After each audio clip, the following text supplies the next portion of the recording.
আসসালামু আলাইকুম, কি অবস্থা? যে যেখান থেকে আমার ভিডিওটা দেখছেন সবাইকে আন্তরিক শুভেচ্ছা। এই যে আমদি আজকে দেখাবো স্ক্র্যাপের পরিস্থিতি। একটা গাড়ির লগে কতগুলো লোক আসে খালি দেখেন। এই দিনে যে অবস্থা মানুষের,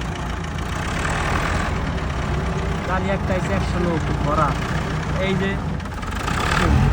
লোকজনের পরিস্থিতি দেখছেন, বর্তমান কাজ কাম নাই, একদম ঠান্ডা, কিছু করার নাই, পরিস্থিতি খুব খারাপ। তারপর লোকজন বিদেশে চলে আসে।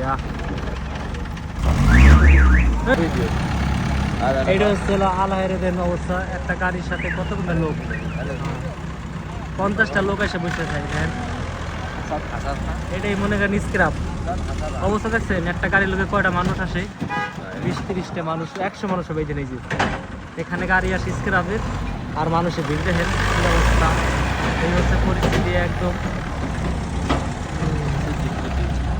এই সিদ্দিক আমদি, এত মানুষ এই জায়গা যা ভরার বাইর। একটা গাড়ি এলে 20টা লোক আসে। কত লোক ভরা হইতে। এটা স্ক্র্যাপ হচ্ছে একদম। এই যে আমদি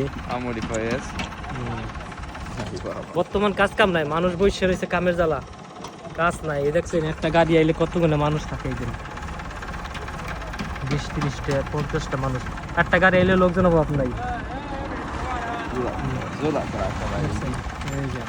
এই যে অলি ভাই চলে আসছে। অলি ভাইয়ের মুখের ভাই কাজ কাম কি বর্তমান আছে নি দাদা? কাজ কাম ভাই খুবই কম দেখছেন, এই যে কাজ কাম বর্তমানে আমরা সবাই বসা। একটা গাড়ি এলে 100 জন লোক থাকে গাড়ির লোকে। বিভিন্ন ধরনের লোক আছে, ইউমেনি, সুদানি, সুরি, বাঙালি, কোনো নফর মজুদ। একটা গাড়ি আইলে এই যে একটা গাড়ি আইলে 20টা লোক থাকে। আগে খালি আমরা বাংলাদেশি লোকজন নিতাম, সুদানি মুদানি সব নেই, কাম কাজ নাই, পরিস্থিতি পুরো খারাপ।